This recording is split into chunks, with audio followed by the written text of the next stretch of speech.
ଅନେକ ଘଟଣା ଘଟିବ। ଆମେ ସିଧାସଳଖ ଆମେ ଆସି ପହଞ୍ଚିଛୁ ଶନିଦେବଙ୍କ ମନ୍ଦିରରେ ଏବଂ ନବଗ୍ରହ ଆମ ପାଖରେ ଅଛନ୍ତି। ତାଙ୍କ ଭିତରେ ଗ୍ରହରାଜ ଶନିଦେବ ଅଛନ୍ତି, ସିଧାସଳଖ ଆମ ପାଖରେ ନନା ଅଛନ୍ତି, ସାର୍ ବି ଅଛନ୍ତି। ସିଧାସଳଖ ତାଙ୍କ ସହିତ କଥା ହେବା। ସାରା ଓଡ଼ିଶାରୁ କଣ ଓଡ଼ିଶା ବାହାରୁ ଏଇ କ୍ଷେତ୍ରକୁ ଧାଇଁ ଆସନ୍ତି ଅନେକ ଭକ୍ତ ଏବଂ ଶ୍ରଦ୍ଧାଳୁ ଶନିଙ୍କ କୋପରୁ ତାଙ୍କର ଶନିଙ୍କ କୋପରୁ ରକ୍ଷା ପାଇବା ପାଇଁ କି ତାଙ୍କୁ ଶାନ୍ତ କରିବା ପାଇଁ କି ଏଇ କ୍ଷେତ୍ରରେ ତାଙ୍କ ଉପରେ ପାଣି ଢଳାଯାଏ ବର୍ଷକୁ ଥରେ। ସେଇ ବିଷୟରେ ସିଧାସଳଖ କଥା ହେବା। ଆମ ସହିତ ସାର୍ ଯୋଡ଼ି ଅଛନ୍ତି। ସାର୍ ଆପଣଙ୍କ ନାଁଟା କହିବେ, ଆମ ଦର୍ଶକ ବନ୍ଧୁମାନଙ୍କୁ କଣ କହିବେ ଏଇ କ୍ଷେତ୍ର ବିଷୟରେ? ମୋ ନାଁ କେଶବ ଚରଣ ବେହେରା। ମୁଁ ପ୍ରଥମେ ଆପଣଙ୍କ ବାର୍ତ୍ତା ଦେବା ପୂର୍ବରୁ ଗ୍ରହରାଜ ଶନିଶ୍ୱରଙ୍କ ଚରଣରେ ସାଷ୍ଟାଙ୍ଗ ପ୍ରଣିପାତ କରୁଛି। ଏହି ଗ୍ରହରାଜ ଯେଉଁ ଶନିଶ୍ୱର ଅଛନ୍ତି ଓ ବହୁତ ପୁରୁଣା, ତାଙ୍କର ମହିମା ହେଉଛି ବହୁତ ଏତେପରି ମହିମା। ଯେପରି ଆମର ଯାତ୍ରା ସମୟରେ ଯାତ୍ରା ଚାଲେ, ଯଦି ଦୈବାତ କୌଣସି ଲୋକ କିଛି ଜିନିଷ ହଜେଇ ଦିଏ ଏବଂ ସେ ଜିନିଷକୁ ଅନ୍ୟ କେହି ଯଦି ପାଇକିରି ନିଅନ୍ତି ତେବେ ଘର ପର୍ଯ୍ୟନ୍ତ ଯାଇପାରନ୍ତିନି, ପୁଣି ଆଣି ଏଠିକି ଫେରେଇ ଦିଅନ୍ତି। ତେଣୁ ଏ ଗ୍ରହରାଜ ଶନିଶ୍ୱର ଆମ କଟକ ଜିଲ୍ଲା ଓଡ଼ିଶାର ମଧ୍ୟ ବିଖ୍ୟାତ, ଯାହାକି ଏଇ ଆମର ଜାନୁଆରୀ 25 ତାରିଖରେ ଯେଉଁ ନୂଆ ଗ୍ରହରାଜ ଶନିଶ୍ୱର ନବଗ୍ରହ ସହିତ ଶନିଶ୍ୱର ଯେଉଁ ପ୍ରତିଷ୍ଠା ହେଲେ, ୟାକୁ ଦର୍ଶନ କରିବା ପାଇଁ ବଙ୍ଗଳାରୁ ମଧ୍ୟ ଲୋକ ଆସିଥିଲେ। ପ୍ରାୟ ଓଡ଼ିଶା ସାରା, କାହିଁ ଯାଜପୁର, କାହିଁ ଜଗତସିଂହପୁର, କାହିଁ କୋରାପୁଟ, କାହିଁ ଢେଙ୍କାନାଳ, ବିଭିନ୍ନ ସ୍ଥାନରୁ ଲୋକ ଆସିଥିଲେ। ଏହାର ମହିମା ଏପରି ଅଛି, ସମସ୍ତେ ତାଙ୍କୁ ଦର୍ଶନ କରିବା ପାଇଁ ଆସିଥିଲେ। ତେଣୁ ଯାହାର ଯାହା ମନସ୍କାମନା ପୂରଣ ପାଇଁ এই ଠାକୁରଙ୍କ କତିରେ ଆମର ଗୁଆ ବସେ, ପୂଜା ପଦ୍ଧତି ମଧ୍ୟ ପୂଜା ହୁଏ ଏବଂ ପ୍ରତି ଶନିବାର ତାର ମେଳା କରାଯାଏ। ଯେଉଁମାନଙ୍କର ମାନସିକ ଆସିଛନ୍ତି ସେମାନେ এই ମେଳା ତାଙ୍କ ମାନସିକ ପୂରଣ ପରେ ଏଠି ଆସି ପୂଜା କରନ୍ତି। କେଉଁମାନେ 5 ପାଳି କରନ୍ତି ବା କେଉଁମାନେ ବି ଘରେ ମଧ୍ୟ ଆକୁ କରିକିରି ଶେଷ ମୁହୂର୍ତ୍ତରେ ମଧ୍ୟ ଏଠି ଆସି ପୂଜା କରନ୍ତି।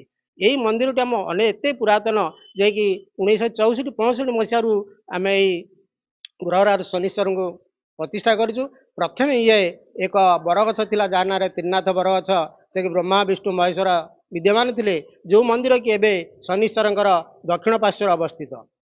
ସେ ଯେତେବେଳେ ଆରମ୍ଭ ହେଲା, ପ୍ରଥମେ ଗୋଟେ ହୁଙ୍କା ଥିଲା, ସେ ହୁଙ୍କାରୁ 9ଟି ନାଗସାପ ଯେତେବେଳେ ଦେଖାଦେଲେ, ତାପରେ ସମସ୍ତେ ଆଶ୍ଚର୍ଯ୍ୟ ହୋଇଗଲେ ଏବଂ ସେତିକିରୁ ଚିନ୍ତା କଲେ ଯେ ପ୍ରକୃତ ଏଇଠି ନବଗ୍ରହ ବିଦ୍ୟମାନ। ତେଣୁ ସେଇ ତା ପରଠୁ ଆମର ଯେ ଥିଲେ ଶ୍ୟାମସୁନ୍ଦର ପୃଷ୍ଟି, ସେଇ ହାତରେ ସିମେଣ୍ଟରେ ତିଆରି କରିଥିଲେ କେତେ ଗୁଡ଼ିଏ ମୂର୍ତ୍ତି। ତାପରେ ଏପଟେ ଯେଉଁ ଆପଣ ଦେଖୁଛନ୍ତି ଏଇ ମନ୍ଦିରର ଉତ୍ତରକରେ ଯେଉଁ ମନ୍ଦିର ଅଛି, ତାକୁ ମଧ୍ୟ ପ୍ରତିଷ୍ଠା କରାଯାଇଥିଲା ଏବଂ ତା ଦେହରେ ମଧ୍ୟ ପ୍ରସ୍ତର ମୂର୍ତ୍ତି ବା ଶିଳା ମୂର୍ତ୍ତି ମଧ୍ୟ ଥିଲା। କିନ୍ତୁ ଏବେ ଆମର ଜଣେ ବଦାନ୍ୟ ବ୍ୟକ୍ତି এই ମନ୍ଦିରଟି ଯେଉଁ କରିଛନ୍ତି, ତାଙ୍କ ନାଁ ହେଉଛି ଗୋଲକ ଚନ୍ଦ୍ର ପରିଡ଼ା। ସାଲେପୁର ଅନତି ଦୂରରେ ତାଙ୍କ ଘର। ସେଇ ମନ୍ଦିରଟି କରିଛନ୍ତି ଏବଂ ଗାଁ ଲୋକଙ୍କର ସହଯୋଗ ଏବଂ ଯାତ୍ରୀ ଭକ୍ତମାନଙ୍କର ସହଯୋଗରେ ଏ ମନ୍ଦିରଟି ଗଢ଼ି ଉଠିଛି। ବିଶେଷ କରି ଗୋଲକ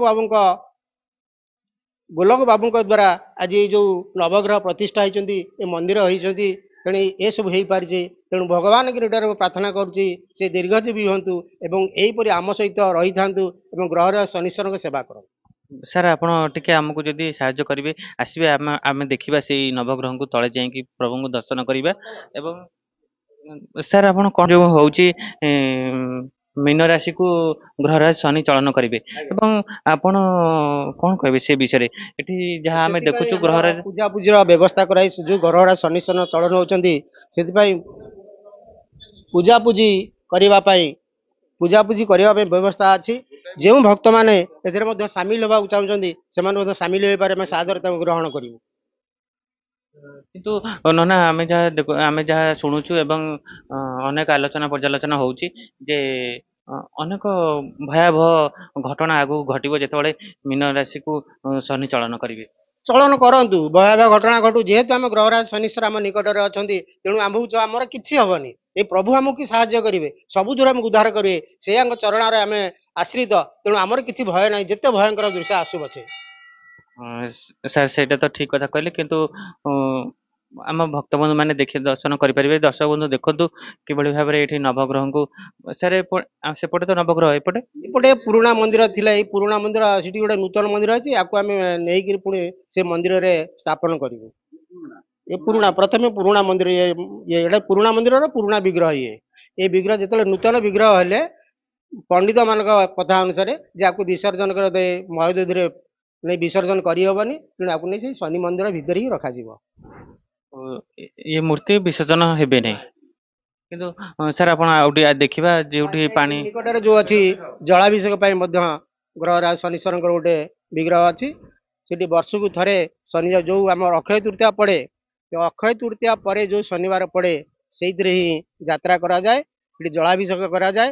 ପ୍ରାୟ ଲକ୍ଷାଧିକ ଲୋକ ରାତି 4ଟା ସମୟରୁ ଆସି ଏଠି ପାଣି ଢାଳନ୍ତି ଏବଂ ପ୍ରାୟ ସନ୍ଧ୍ୟା ପର୍ଯ୍ୟନ୍ତ ଏହି କାର୍ଯ୍ୟକ୍ରମ ଚାଲେ ଏବଂ ବିଶେଷ କରି ଏହା ପାଇଁ ମଧ୍ୟ ନାଟ ମହୋତ୍ସବ ଚାଲେ, ଗୀତି ନାଟ୍ୟ ଚାଲେ, ନାଟ ଚାଲେ ଇତ୍ୟାଦି ବିଭିନ୍ନ ପ୍ରକାର ଫଙ୍କସନ କରାଯାଏ, ଯାହାକୁ 3 ଦିନ ବ୍ୟାପୀ ଏଠାରେ କୋଳାହଳ ପରିପୂର୍ଣ୍ଣ ହୁଏ। ଆମେ ଯାହା ଜାଣିଛୁ ଏଇଠି ସବୁ ଭକ୍ତ ଏବଂ ଶ୍ରଦ୍ଧାଳୁ ଆସିକି ପାଣି ଢାଳନ୍ତି ଗ୍ରହରାଜ ଶନିଙ୍କ ଉପରେ। ଆଜ୍ଞା, ଏଠି ଯୋଉ ପାଣି ଢାଳନ୍ତି ଏଇଟା କେବେ କେତେ ବର୍ଷର ପରମ୍ପରା ଏଇଠି କେବେଠାରୁ ଏଇଭଳି? ଏଇଟା ହଉଛି 64-65 ମସିହାରୁ 1964-65 ମସିହାରୁ। ଓଡିଶା କଣ ଓଡିଶା ବାହାରୁ ବି ବାହାରୁ ବି ଲୋକ ଶ୍ରଦ୍ଧାଳୁ ମାନେ ଆସନ୍ତି। ହଁ, ଆସନ୍ତି। ବଙ୍ଗଳାରୁ ଏଥରକ ଆମର ଯୋଉ ଶନି ଗ୍ରହ ପ୍ରତିଷ୍ଠା ହେଲେ ବଙ୍ଗଳାରୁ ମଧ୍ୟ ଲୋକ ଆସିଥିଲେ। ସାର୍ ଆମ ଦର୍ଶକ ବନ୍ଧୁ ଭକ୍ତ ବନ୍ଧୁ ମାନଙ୍କୁ କଣ କହିବେ? କହିବୁ ଯେ ଏ ଅନୁଷ୍ଠାନର ଦୀର୍ଘଜୀବୀ ପାଇଁ ସମସ୍ତଙ୍କ ସାହାଯ୍ୟ ସହାନୁଭୂତି ଆମେ ଚାହୁଁଛୁ। ତେଣୁ ସମସ୍ତଙ୍କୁ ମଧ୍ୟ ଧନ୍ୟବାଦ ଦଉଛୁ। ଏହିପରି ଭାବରେ ଆମର ଯାତ୍ରାକୁ ସେମାନେ ସହଯୋଗ କରନ୍ତୁ ଏବଂ ଠାକୁରଙ୍କ ମହିମା ଦିନକୁ ଦିନ ବ୍ୟାପି ଯାଉ।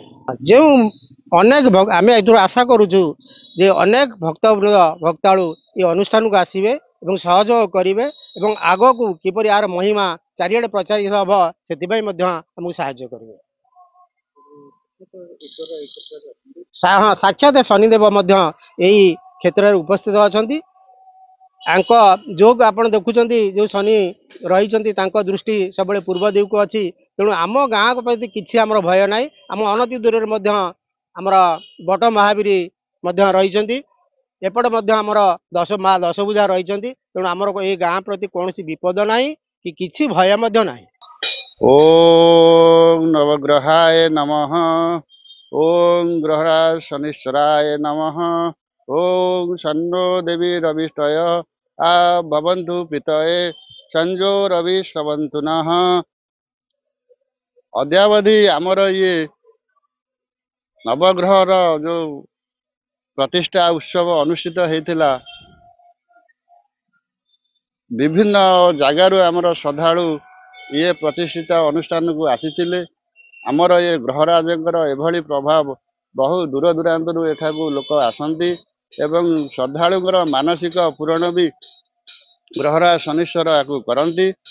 କିନ୍ତୁ ବର୍ତ୍ତମାନ ଯୋଉ ଆଲୋଚନା କରାଯାଉଛି ଯେ ଗ୍ରହରାଜ ଶନିଶ୍ଚର ମୀନ ରାଶିକୁ ସ୍ଥାନାନ୍ତରିତ ହଉଛନ୍ତି, ସେଥିପାଇଁ ସାଧାରଣତଃ ଲୋକଙ୍କ ମନରେ ବହୁତ ଭୟ ରହୁଛି।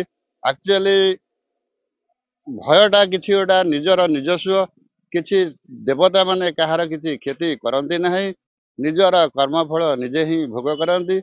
ତେଣୁ ପାପ ଗ୍ରହ ମାନେ ଯେହେତୁ ଶନି ଗ୍ରହ ଆମର ପାପ ଗ୍ରହ, ଆମେ ପାପ କଲେ ଆମର ପାପର ଦଣ୍ଡ ସିଏ ହିଁ ଦିଅନ୍ତି, ସିଏ ହିଁ ନ୍ୟାୟର ଦେବତା ହେଲା କି।